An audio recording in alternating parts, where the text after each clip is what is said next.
apakah mereka bergembira dengan kelahiran Nabi atau mereka bersedih dengan wafatnya Nabi Shallallahu Alaihi Wasallam, lalu kemudian mereka merayakannya. Di mana di antara yang kedua ini? Tidak ada ijma para ulama mengatakan tanggal 12 itu hari kelahiran beliau. Nah, terjadi ijma itu sepakat para ulama tentang wafatnya beliau. Wafatnya beliau hari Senin bulan Rabiul Awal tanggal 12. Itu sepakat para ulama. Pertanyaan dari jamaah, bagaimana hukum merayakan Maulid Nabi? Karena sebentar lagi ya Maulid Nabi Shallallahu Alaihi Wasallam, di mana banyak saudara-saudara kita yang memperingati hal tersebut. Dan tolong jelaskan bagaimana pendapat NU, pendapat Muhammadiyah, pendapat Persis, dan Salafi kata mereka. Sebab Salafi mengatakan Maulid Nabi ini adalah bid'ah. Yang pertama, ya, kita jelaskan dulu satu-satu. Yang pertama dari kalangan ustadz-ustadz yang mengaku dirinya berorganisasi NU. Pendapat mereka, termasuk teman saya ya, teman dekat saya dari NU juga, beliau mengatakan, beliau seorang ustadz ya, beliau mengatakan salah satu bentuk kecintaan kita kepada Nabi Shallallahu Alaihi Wasallam adalah dengan merayakan hari kelahiran beliau. Sebab katanya, seorang sahabat bertanya kepada Nabi Shallallahu Alaihi Wasallam, ya Rasulullah, kenapa engkau berpuasa hari ini? Lalu beliau Shallallahu Alaihi Wasallam menjawab, hari ini adalah hari kelahiranku. Jadi beliau merayakan hari kelahirannya. Nah, dan kita umat yang sekarang tidak pernah melihat Nabi, tidak pernah melihat para sahabat. Jadi salah satu cara yang terbaik adalah dengan merayakan hari kelahiran dia. Dengan apa caranya? Dengan pengajian katanya. Dengan pengajian ya. Lalu kemudian apa lagi? Solawat, baca solawat. Nanti kita akan bahas ya pendapat selanjutnya tentang ustadz dari NU tersebut. Lalu kemudian yang kedua, Muhammadiyah, mereka berpendapat bahwa perayaan Maulid Nabi ini tergantung daripada isi yang disampaikan, tergantung dari yang kita lakukan di dalamnya. Contohnya, orang merayakan Maulid Nabi, lalu kemudian di dalamnya ini mengandung kajian-kajian atau menjelaskan tentang sejarah-sejarah Nabi Shallallahu Alaihi Wasallam. Supaya apa? Supaya para jamaah ini lebih dekat kepada Nabi Shallallahu Alaihi Wasallam, lebih mengenal sunnah-sunnah yang diajarkan Nabi Shallallahu Alaihi Wasallam, dan lebih mengenal bagaimana perangai Rasulullah Shallallahu Alaihi Wasallam baik dari segi akhlak dan yang lainnya. Maka ini tidak mengapa. Itu kata Muhammadiyah. Yang mana yang dilarang kata mereka? Yang dilarang itu adalah ketika perayaan Maulid Nabi dan di dalamnya itu diadakanlah ngalap-ngalap berkah. Lalu kemudian di majelis tersebut diyakini bahwa Nabi Shallallahu Alaihi Wasallam hadir di majelis tersebut, maka ini tidak diperkenankan. Maka ini tidak boleh. Perayaan seperti ini adalah perayaan yang tidak boleh. Apalagi dengan sholawat-sholawat yang diiringi dengan musik, yang diiringi dengan ya pukul-pukul dengan alat lebih modern lah. Dan para jamaahnya itu sambil joget-joget. Nah, ini termasuk hal atau maulid yang dilarang. Ini kata organisasi Muhammadiyah yang kita kenal dengan Najih. Lalu pendapat yang ketiga, ustadz-ustadz Salafi, mereka mengatakan bahwa merayakan Maulid Nabi adalah bid'ah. Kenapa mereka mengatakan demikian? Karena sama sekali tidak ada perintah dari Nabi Shallallahu Alaihi Wasallam, pun tidak pernah dicontohkan oleh beliau, tidak pula dicontohkan oleh para sahabat, tidak pula dicontohkan oleh tabi'in, tabi'ut tabi'in, bahkan imam yang 4 tidak pernah merayakan Maulid Nabi seperti yang dirayakan oleh sebagian saudara-saudara kita yang ada di negara ini. Maka kalau ditanya pendapat mana yang lebih selamat, pendapat yang ketiga, pendapat Ustadz Salafi. Mereka langsung ya tegas mengatakan bid'ah. Kalau mau cari aman, ikuti pendapat yang Salafi. Sebab apa? Kita tidak perlu capek-capek bikin proposal, Kita tidak perlu capek-capek bikin ini ya, bikin tenda dan yang lainnya. Padahal ketika dibentuk panitia, pasti terjadi cekcok di antara panitia tersebut. Karena pengalaman saya ya, kalau yang lain mah mungkin bisa jadi enggak. Kalau yang saya yang biasa jadi panitia dulu, nah, suka di belakang ini terkadang pas saling iya kening, saling membicarakan di belakang. Oh, penoposnya begini-begini, akhirnya ujung-ujungnya saling menjelekkan. Ini dia. Coba kalau kita tidak merayakan, kan aman dari hal demikian. Nah, dalam tanda kutip ya, tentang perayaan Maulid Nabi ini. Nah, sekarang kita bahas permasalahan-permasalahannya. Yang pertama, saudara-saudara kita yang memperingati Maulid Nabi Shallallahu Alaihi Wasallam ini, apakah mereka bergembira dengan kelahiran Nabi sehingga merayakan kelahiran Nabi Shallallahu Alaihi Wasallam, atau mereka bersedih dengan wafatnya Nabi Shallallahu Alaihi Wasallam lalu kemudian mereka merayakannya? Di mana di antara yang kedua ini?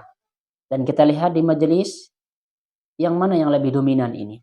Apakah gembira dengan kelahiran Nabi Shallallahu Alaihi Wasallam dengan pukul-pukul gendang, lalu kemudian bersolawat-solawat yang tidak diajarkan Nabi pula, tidak diajarkan Nabi Shallallahu Alaihi Wasallam, lalu kemudian joget-joget, laki-laki dan perempuan mereka berjoget. Apakah ini yang dimaksud dengan bergembira dengan kelahiran Nabi Shallallahu Alaihi Wasallam? Atau materi pengajian tersebut membahas tentang wafatnya Nabi Shallallahu Alaihi Wasallam sehingga membuat para jamaah tersebut tersentuh hatinya. Mereka menangis mendengarkan seorang ustadz yang berceramah tentang menjelaskan hadis-hadis tentang menjelang wafatnya Nabi Shallallahu Alaihi Wasallam. Ini sebuah pertanyaan yang besar. Sebagian dari saudara kita yang merayakan Maulid Nabi Shallallahu Alaihi Wasallam, yang memang betul mereka mengatakan cinta kepada Nabi Shallallahu Alaihi Wasallam. Kalau benar-benar cinta kepada Nabi Shallallahu Alaihi Wasallam, maka dia pasti mengikuti apa yang diperintahkan Nabi, apa yang dicontohkan Nabi, apa yang ditetapkan oleh Nabi Shallallahu Alaihi Wasallam. Nabi Shallallahu Alaihi Wasallam mengajarkan kita sebuah sholawat. Ketika sahabat bertanya kepada Nabi Shallallahu Alaihi Wasallam, wahai Rasulullah, sesungguhnya kami mengetahui bagaimana mengucapkan salam kepadamu, wahai Rasulullah, tetapi kami belum tahu, kami tidak tahu bagaimana cara bersalawat kepadamu. Mohon ajarkan kepada kami. Lalu kemudian Rasulullah Shallallahu Alaihi Wasallam mengajarkan kepada sahabat. Apa kata beliau? Katakanlah, Allahumma sholli ala Muhammad wa ala ali Muhammad kama shallaita ala Ibrahim wa ala ali Ibrahim wa barik ala Muhammad wa ala ali Muhammad kama barakta ala Ibrahim wa ala ali Ibrahim innaka Hamidum Majid. Ini yang diajarkan Nabi Shallallahu Alaihi Wasallam kepada para sahabat. Sekarang yang jadi pertanyaan adalah, siapa yang lebih cinta kepada Nabi, kita atau para sahabat? Tentu jawabannya adalah para sahabat. Siapa yang bertemu langsung dan belajar langsung kepada Nabi Shallallahu Alaihi Wasallam? Tentu jawabannya adalah para sahabat. Siapa yang lebih pandai berbahasa Arab, kita atau para sahabat? Tentu para sahabat. Al-Quran turun dengan bahasa mereka. Mereka menyaksikan bagaimana Al-Quran itu turun. Lalu kenapa mereka bertanya bagaimana cara bersolawat? Ketika Rasulullah SAW mengajarkan solawat kepada para sahabat, lantas kemudian apakah sahabat membuat solawat-solawat yang baru? Tidak, sama sekali kita tidak pernah mendengarkan atau membaca riwayat-riwayat di mana para sahabat membuat sholawat baru selain sholawat yang diajarkan Nabi Shallallahu Alaihi Wasallam. Tidak pernah kan? Maka kalau mengaku cinta kepada Nabi, ikuti sholawat yang diajarkan Nabi kepada para sahabat. Lalu kemudian yang kedua, kalau benar-benar cinta kepada Nabi, maka seperti tadi teman saya katakan bahwa Nabi Muhammad Shallallahu Alaihi Wasallam berpuasa di hari kelahirannya. Oleh karenanya, harusnya kita juga harus berpuasa. Kalau ingin merayakan hari kelahiran Nabi, hendaklah kita berpuasa sebagaimana Nabi Shallallahu Alaihi Wasallam contohkan kepada para sahabat. Sedangkan kita sekarang mengaku cinta kepada Nabi, tetapi isi daripada perayaan Maulid tersebut terjadi atau terdapat kemaksiatan di dalamnya. Apakah hal-hal semacam tersebut sholawat sambil joget-joget, itu membuat kita semakin cinta kepada Nabi? Tentu jawabannya kan tidak. Justru itu nanti yang membuat kita terhalang, ya, diusir oleh Nabi Shallallahu Alaihi Wasallam di telaga beliau. Kenapa? Karena kita melakukan suatu perkara yang tidak diajarkan oleh Nabi Shallallahu Alaihi Wasallam. Jadi kalau ditanya pendapat mana yang selamat, pendapat yang ketiga, pendapat Ustadz Salafi yang mengatakan sudah tidak perlu dirayakan karena itu adalah perkara yang bid'ah. Tidak usah merepot-repotkan diri. Begitu ya. Kalau ada pertanyaan, bagaimana hukum maulid menurut 4 mazhab? Jawabannya tidak akan pernah kita temukan dalam kitab-kitab mereka. Jawabannya tidak akan pernah kita temukan dari bibir-bibir mereka mengatakan maulid Nabi hukumnya ini, maulid Nabi hukumnya ini, tidak akan pernah. Sebab apa? Tidak pernah terdengar di telinga mereka. Tidak pernah terjadi di hadapan mata mereka tentang perayaan maulid Nabi yang kita lakukan pada saat ini. Itu ya. Tidak akan pernah kita temukan jawaban dari mereka. Sebab apa? Dan memang tidak ada di zaman mereka. Lalu kemudian lantas, apakah kita langsung mengatakan mereka tidak cinta kepada Nabi? Atau kita lebih cerdas daripada mereka? Ayo, siapa ini yang benar-benar fanatik kepada Imam Syafi'i? Ikutilah Imam Syafi'i. Imam Syafi'i tidak merayakan. Lantas lalu kemudian kita merayakan. Siapakah yang lebih bagus ibadahnya? Kita atau Imam Syafi'i? Tentu Imam Syafi'i. Imam Syafi'i tidak pernah berinisiatif ya. Oh, hari ini adalah hari kelahiran Nabi. Ayo kita rayakan. Tidak pernah terjadi hal seperti itu. Lagi pula ya, tentang kelahiran Nabi Shallallahu Alaihi Wasallam ini terdapat perbedaan pendapat ya, para ulama. Begitu juga dengan ahli sejarah. Beliau lahir, ada yang mengatakan bulan Rabiul Awal, tanggal 12. Ada juga yang mengatakan di bulan Ramadan. Ada juga mengatakan di tanggal-tanggal yang lainnya. Tidak ada ijma para ulama mengatakan tanggal 12 itu hari kelahiran beliau. Nah, terjadi ijma itu sepakat para ulama tentang wafatnya beliau. Wafatnya beliau hari Senin bulan Rabiul Awal tanggal 12. Itu sepakat para ulama. Tentang kelahiran beliau ternyata terjadi perbedaan pendapat para ulama. Maka cari aman tidak perlu dilakukan. Kalau misalkan pada saat itu memang bertepatan dengan bulan Rabiul Awal, mari kita kaji yang mana baiknya. Kita kaji Sirah Nabawiyah yang Masya Allah tebalnya luar biasa ya. Kita bahas itu sehari tidak akan cukup waktunya. 10 pertemuan gak bakal cukup. 50 pertemuan gak bakal cukup. Lantas bagaimana dengan yang satu hari? Satu hari itu pun enggak 24 jam. Bukan 10 jam. Bukan 5 jam. Bukan. 2 jam pun kurang. Kan Ustadz kita menyampaikan pengajian tersebut enggak sampai 2 jam. Kenapa? Karena dilakukannya pada malam hari. Di awal-awal dulu ya, diawali dengan salawat-salawatan.